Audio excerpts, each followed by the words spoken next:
the February of 2007, James Cameron, the Hollywood film director, yes, the same guy behind the Titanic and Avatar, he produced a bizarre documentary called The Lost Tomb of Jesus.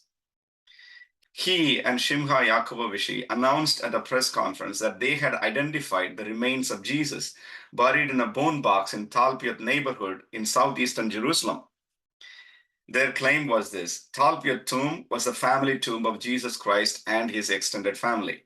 Now, I've never doubted that there was a historical Jesus, that he walked the earth 2,000 years ago, but the simple fact is that there's never been a shred of physical, archaeological evidence to support that fact until right now. I think there will certainly be those that will say that we're attempting to in some way undermine Christianity, and that's really, really very far from the case. I think what this find does and what this film does and what this investigation does is it celebrates the real-life existence of these people and this man who 2,000 years ago had a vision and communicated it to people, and in a viral way it spread around the world over the subsequent centuries, and it resounds down to us. This documentary created a firestorm of controversy at that time. Indeed, a lot is at stake if these claims were true. It could shake up the very foundation of the Christian faith. It would mean that there was no bodily resurrection, and that the entire Christian faith was built on lies and deception. I think if the bones of Jesus were actually found, then that would imply that Jesus of Nazareth did not rise from the dead, that the earliest disciples were either massively deceived or massive deceivers themselves, and that therefore Christianity is basically a sham. I would cease to be a Christian. I would give up Christian belief, because I think it's absurd to believe that someone is risen from the dead and therefore immortal and glorious, when in fact he's died and rotted away. That would be pure mythology, and I don't believe in mythology. In this segment, we shall go over some of the major claims that the documentary made for identifying Talpiot tomb as the family tomb of Jesus Christ, and then make assessment on them in view of the available evidence. Welcome to Discern Scripture YouTube channel. We post videos regularly on various topics that are related to the biblical world, its history, and its present relevance. We would really appreciate if you subscribe and help us reach a wider audience. Now, let's get on with the video. Talpiot tomb findings and claims, a brief analysis. In the April of 1980, the construction workers were clearing out a site in the Talpiot neighborhood in Jerusalem. They made an accidental discovery of an ancient tomb complex. Inside the tomb complex, they found 10 bone boxes, or ossuaries. The tomb site was meticulously mapped by the archaeologist, and then the bone boxes were transported to the ancient artifact storage facility for safekeeping. Professor Amos Kloner was the district archaeologist in charge. Another archaeologist, Dr. Shimon Gibson, mapped and recorded the tomb site and cataloged the artifacts. They did not think that this finding was significant. For them, it was just another ancient Jewish tomb from around the 1st century AD. However, after 27 years, the makers of the Lost Tomb of Jesus documentary sensationalized the finding and brought the Talpiot tomb to the global attention. They argued that the disciples of Jesus secretly stole the body of Jesus and buried him in this hidden tomb in Talpiot. According to the Jewish burial tradition at that time, they would have left the dead bodies in the tomb to decay for a year. Then the family would return after a year to gather the bones and place them in a stone burial box called an ossuary. Then they would inscribe the names on them to identify whose bones were buried in those boxes. The documentary put forth a number of extraordinary claims. The first claim is that the 6 inscriptions on the ossuaries all relate to the family members of Jesus, including himself, his wife, his biological son, his own brother, his own mother, and so on. They argue that these names resemble the names found in the New Testament, so this must be the family tomb of Jesus Christ. The second claim is that Jesus and Mary Magdalene were married and they had a son named Judah. The inscription, Judah, son of Jesus, must be related to the biological son of Jesus, who was buried alongside in the same family tomb.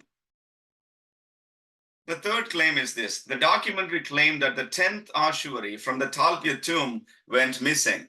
They relate this allegedly missing 10th ossuary from Talpiot with the James ossuary. James ossuary contains this inscription, James, son of Joseph, brother of Jesus. So they argue that James ossuary perfectly fits well in the Talpiot tomb ossuaries. Their fourth claim is quite theological. Jesus did not resurrect bodily. Rather, what the disciples witnessed was spiritual resurrection. The belief in the bodily resurrection of Jesus was simply ahistorical. It was made up much later by the church. So these were some of the extraordinary claims the documentary, The Lost Tomb of Jesus, put forth. Now let's turn our attention to examine the evidence and make assessment. The claims made by the documentary were quite bold and outlandish. But did they have solid evidence to support their controversial claims? I would like to highlight the 4 important lines of evidence that the documentary presented. Let's go over them and then follow it up with a brief assessment. The first one is an inscriptional evidence. When the Talpiot tomb was discovered in the 1980, the excavators found 10 ossuaries inside. 6 were inscribed and the other 4 were plain and without any inscription. These are the 6 inscriptions: Mariamne Imara, Yehuda bar Yeshua, Mattia, Yeshua bar Yosef, Yose or Yosa, and Maria. Yeshua bar Yosef means Jesus, son of Joseph. So the makers of the documentary claimed the ossuary containing this inscription must belong to that of Jesus Christ of Nazareth. The ossuary that contained the name Maria belonged to Mary, the mother of Jesus. One of the ossuaries has this name, Mariamne Imara. The filmmakers claimed that the inscription belonged to that of Mary Magdalene. They proposed the translation must be Mary, the honored teacher. They take the second name, Mara, to be a title, a feminine form of the Aramaic title for master or teacher. And they claim that the ossuary containing the inscription, Yehuda bar Yeshua, Judah, son of Jesus, must belong to the biological son of Jesus Christ and Mary Magdalene. And the ossuary containing the name Yose or Yosa. Yose is one of the brothers of Jesus mentioned in Mark chapter 15, verse 10. So they claim that this was the ossuary that contained the bones of Jesus' brother, Yosa or Yose. There is also this name Mattia, which is a reference to Matthew. According to the filmmakers, Matthew must be one of the family members from the extended family of Jesus. They point out that there are many Matthews mentioned in the genealogical line of Mary. So for the makers of the documentary, the presence of all these names in a single tomb is very clear evidence that this was indeed the family tomb of the Holy Family of Jesus Christ. I would like to highlight some of the problems in the translations of the names itself. Take, for example, the name Jesus, son of Joseph, Yeshua bar Yosef. This was not the first inscription mentioning Jesus, son of Joseph. Since 1940s, there were few other ossuaries containing this name, Yeshua bar Yosef, or Jesus, son of Joseph. The part of the inscription from the Talpiot tomb is quite graffiti-like. The letters are written over one another. In any case, careful scholars don't agree with the common reading, Yeshua bar Yosef. At best, it is Yeshu bar Yosef. The original report records the name Yeshua, followed by a question mark. It is far from certain that the ossuary says Yeshua or Jesus at all. Many people are reading this as Yeshua bar or ben Yosef, Jesus, son of Joseph. Again, as an epigrapher, is that really clear to you? Bar Yosef is clear, maybe Yeshu. Maybe Yeshu, but no more than that. Another point is this: Jesus was a respected figure among his followers. If his bones were really buried in the Talpiot tomb, on the inscription they would have added titles such as teacher or master or Messiah along with his name. However, it is simply plain. The ossuary itself is undecorated. Also, when an individual in ancient Judea lived beyond their native region, the name of their native towns were added as part of their last name. Jesus was from Nazareth. If he was truly buried in the Jerusalem surrounding, he would have been named as Jesus of Nazareth, not Jesus, son of Joseph. Also, the most problematic is the translation of the inscription Mariamne y Mara and its association with Mary Magdalene. Most likely, the inscription of Mariamne was inscribed first. Later on, the bones of Mara were added into the same ossuary. This is what Professor Amos Kloner, the archaeologist in charge of the first excavation of the Talpiot tomb, this is what he said. The name Mariamne is a variant of the name Miriam or Mariam and Maria. This name is inscribed on more than 20 ossuaries in the Israel state collections. These names are the most common feminine names of the Second Temple period. Also, if you pay close attention to the ossuary, the name Magdalene is absent in the title. It is only inserted by the producers of the documentary. It is a pure conjecture inserted to support their line of narration. The inscription itself is not in Hebrew or Aramaic, it's in Greek. All the other inscriptions in the tomb was in Aramaic or Hebrew. So why was this inscription alone in Greek, not in the native language of Hebrew and Aramaic like the other inscriptions? This is the question that's worth asking. As an epigrapher, what do you see? What do you think this is here? What I see is an inscription in Greek, in cursive Greek, by on a soft chalk the stone. Not very well done, but normal. In that period, you have two names: Mariamme, Kai, Mara. How sure are you? Are you 10% sure that's two names? 100% sure. Dr. Puesh is convinced that there are two names on this ossuary, Mariamne and Mara. And if Mariamme is surely feminine, if Mara is masculine, is wife and husband. He also tells us that Mara could be either a man or a woman, meaning if this form of Mara is masculine, then this Mariamne is most likely buried with her husband. This reading of the inscription appears to leave little hope that this is the ossuary of the famed Mary Magdalene. The names Jesus, Joseph, Jacob, Mary, Mariamne are all extremely common names that appear in large numbers in ossuaries found in the Holy Land.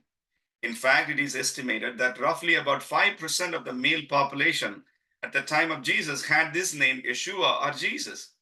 20 to 25% of the women were named Mary or Miriam during the first century. And so it is not hard to find these names on the ossuaries. At the most, this is what we can deduce from the inscription, that there was a Yeshua bar Yosef in Jerusalem. This was not the Jesus of Nazareth, and the inscriptional evidence on close scrutiny does not support their arguments. Let's look at the DNA evidence. Did the DNA evidence prove anything? The documentary compares the DNA fragments from Jesus, son of Joseph ossuary and Mariamne y Mara ossuary. They theorize that if these two DNAs were not related, they must be husband and wife. And lo and behold, the DNA was found to be unrelated. So they go on to proclaim that these two must be husband and wife, since they did not have same parents or maternally related. Is this claim factual? Now, there are several problems with this conclusion. If DNA samples from all the ossuaries were analyzed, then we would have had larger data to compare and determine whether everyone in the tomb complex were related or not. But they did not do a detailed DNA analysis. The DNA tests were only run on 2 samples, and this is extremely insufficient. It is simply illogical to conclude that their DNAs are unrelated and therefore they must be husband and wife. The only conclusion that we can reasonably derive is this: they are not from the same family. The DNA could belong to a sister-in-law or even a stranger. In such cases also, the DNA will be unrelated. The point is that there are other explanations for lack of relationship between DNA samples without resorting to the explanation that these two were married. It was simply pure fiction, a total stretch beyond what the evidence allowed. This is important for us to remember. Sometimes more than one person's bones were kept in the same ossuary. Out of the 10 ossuaries they found in Talpiot, they recovered the physical remains of more than 35 people. This makes it extremely difficult to identify how many bones were kept in each ossuaries. So all this tells us the limitation of the DNA analysis that the makers of the documentary did. Let's go to this very important piece of evidence, the missing ossuary evidence. Did the James ossuary come from Talpiot tomb? To strengthen their case, the makers of the documentary made a startling claim that the 10th ossuary from the tomb went missing. They theorized that most likely it was stolen and sold in the antiquities market and was bought by some antiquities collectors. And they proposed that the James ossuary was indeed the missing ossuary from the Talpiot tomb. They went on to provide some evidence from patina analysis. The patina of an archaeological artifact is the outer weathered layer consisting mainly of the weathered source rock due to physical and chemical biological factors. This results in the disintegration of the rock over time. Another component of the patina is the accretion of material from the environment and its interaction with soil and dust. So, based on the patina analysis, the documentary claimed that the patina on the James ossuary, when compared with the other ossuaries from the Talpiot tomb, showed remarkable similarity. So they concluded that James ossuary truly belonged to the family tomb of Jesus from Talpiot. Again, I would like to point out that this claim is not factual. There are several questions that are raised in this regard. James ossuary was procured by an antiquity artifact collector in the 1970s named Oded Golan, years before the Talpiot tomb site was discovered in the 1980s. In fact, James ossuary was photographed in 1974 and verified to be authentic. By this simple fact, we can deduce that the James ossuary could not have come from the Talpiot tomb complex, which was discovered years later. Another major objection comes from the archaeologists that dug up the Talpiot tomb complex. Professor Amos Kloner said that none of the ossuaries from Talpiot went missing. They had all 10 of them. Only that 6 contained inscriptions and other 4 were plain. So the 4 were measured and recorded, but they were not stored. So Professor Kloner got quite upset to hear the claim that the 10th ossuary was stolen. Professionally, I'm insulted.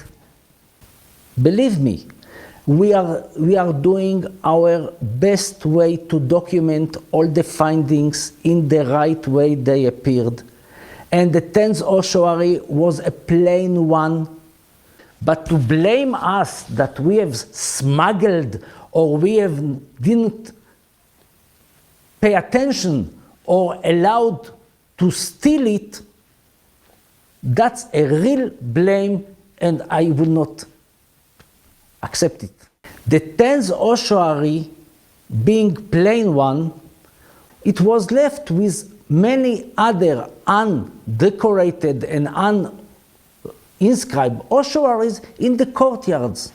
He recalled very clearly, the 10th ossuary was without inscription and simple. On the other hand, the James ossuary was with the inscription and decorated. Therefore, the James ossuary cannot be the 10th ossuary from Talpiot. Also, the measurements of the 10th ossuary was recorded, and it does not match with the dimensions of the James ossuary. There are significant differences. This tells us that they are not one and the same. James ossuary did not come from the Talpiot tomb. Now, regarding patina similarity, we need to remember this. Patina rich in phosphate is typical of burial places where there is an abundant supply of bones. Similar kind of result would be achieved by comparing the ossuaries in that area, even if they are not from the same tomb. The regional soil and rock share similar characteristics, and therefore there would be significant overlapping and similarity. So, all these help us understand that the James ossuary did not belong to the Talpiot tomb complex, and the claims made in the documentary was simply a misinformation meant to deceive the audience to believe in the narration that the documentary producers were putting forth. Let's go on to the 4th line of evidence that they presented. The Christian symbol evidence, or the chevron and circle, an early Christian symbol.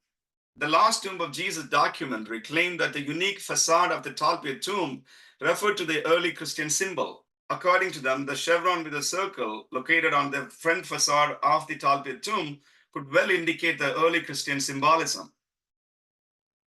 They even point out the presence of similar chevron and circle in another ossuary from Dominus Flavit tombs to underscore their point. For them, this was an early Christian tomb, the tomb of the Holy Family of Jesus. and the symbolism simply confirm their line of argument. Now, is it factual? Is it true? The scholars who have studied the chevron facade point out the fact that it represents one of the two possibilities. It might represent the Greco-Roman architectural patterns, which was quite prevalent during the first century. So it was simply an imitation of the Greco-Roman edifices, which used to have similar front facade. These are some of the coins that were minted during the first century and later on. You can see the similar motif present in these coins. This is the most likely explanation in my view. Others suggested that this motif referred to the Jewish temple and its front facade. The circle might symbolize a time without the beginning and the end, infinity or eternity. However, the first and the second Jewish temples had flat roof. They did not have this pointed roof like the Greco-Roman architectures. Associating this with early Christianity and say that these are early Christian symbols lack any strong historical and archaeological support. These are simply conjectures. Let's look at some of the logical contradictions and unresolved questions.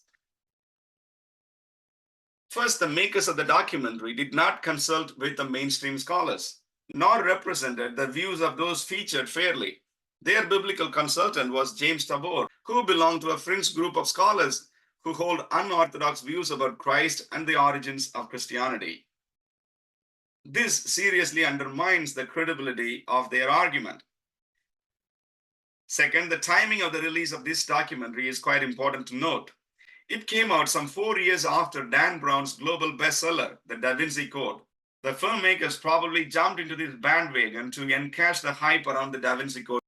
The base argument in the Dan Brown's novel is that Jesus was married to Mary Magdalene and fathered children. The documentary exactly advances similar argument, and this is promptly rejected by the mainstream scholars as lacking evidence.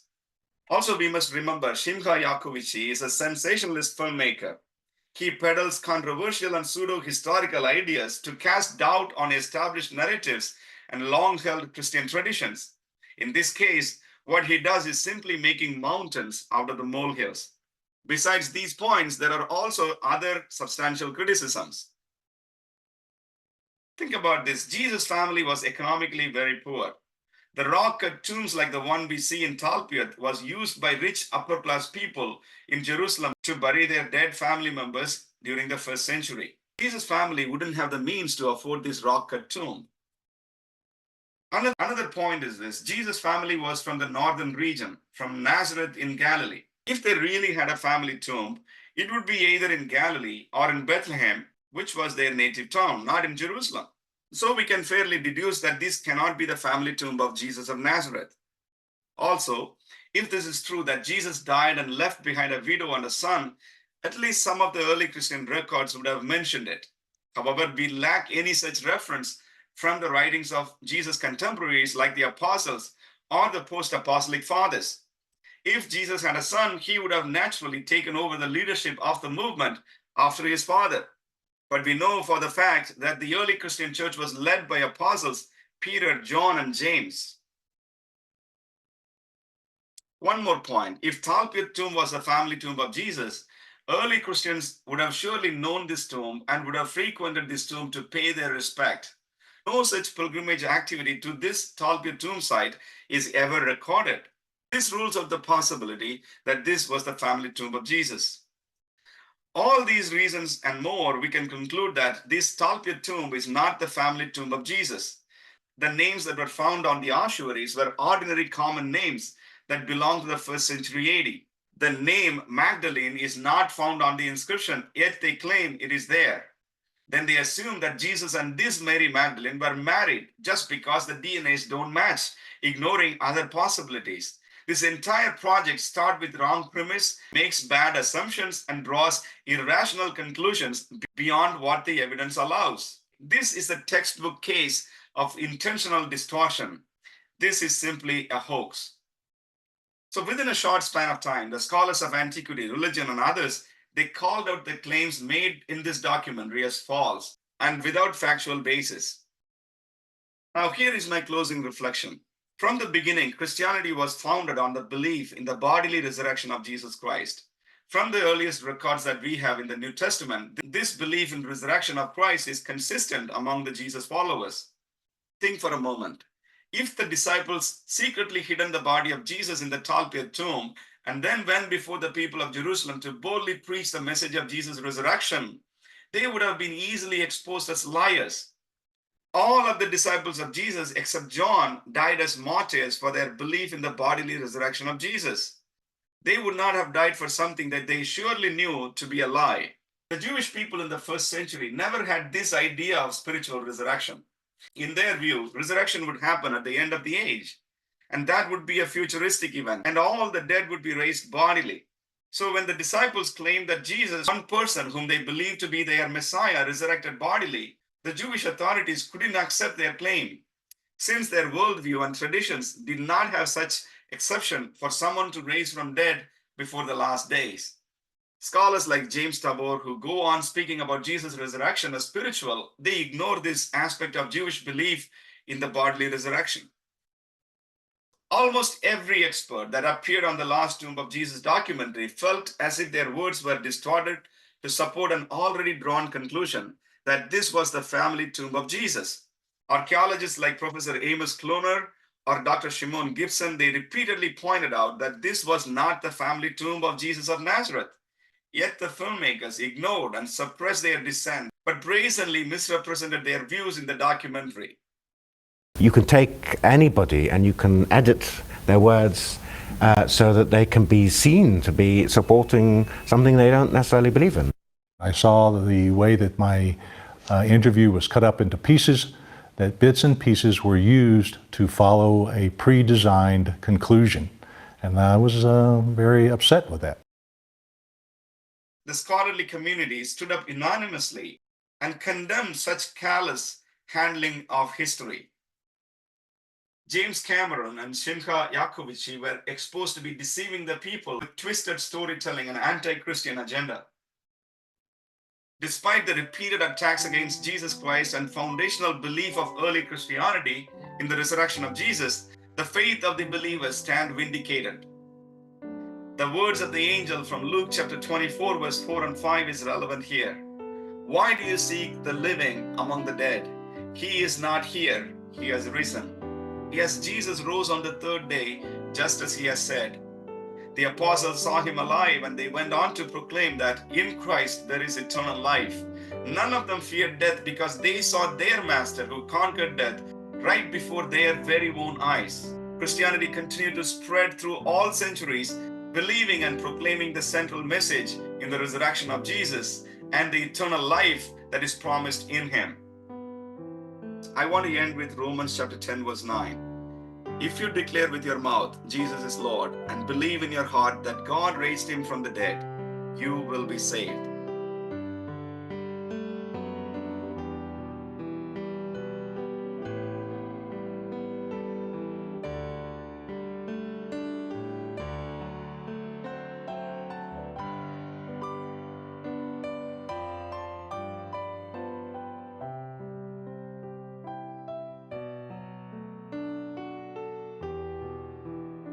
Thank you for watching this video. If you haven't subscribed to the channel, please do subscribe and support our channel. Click on the bell icon so that you can get notification whenever we post a new video. Also, feel free to leave your thoughts and questions in the comment section below. God bless you all. Shalom.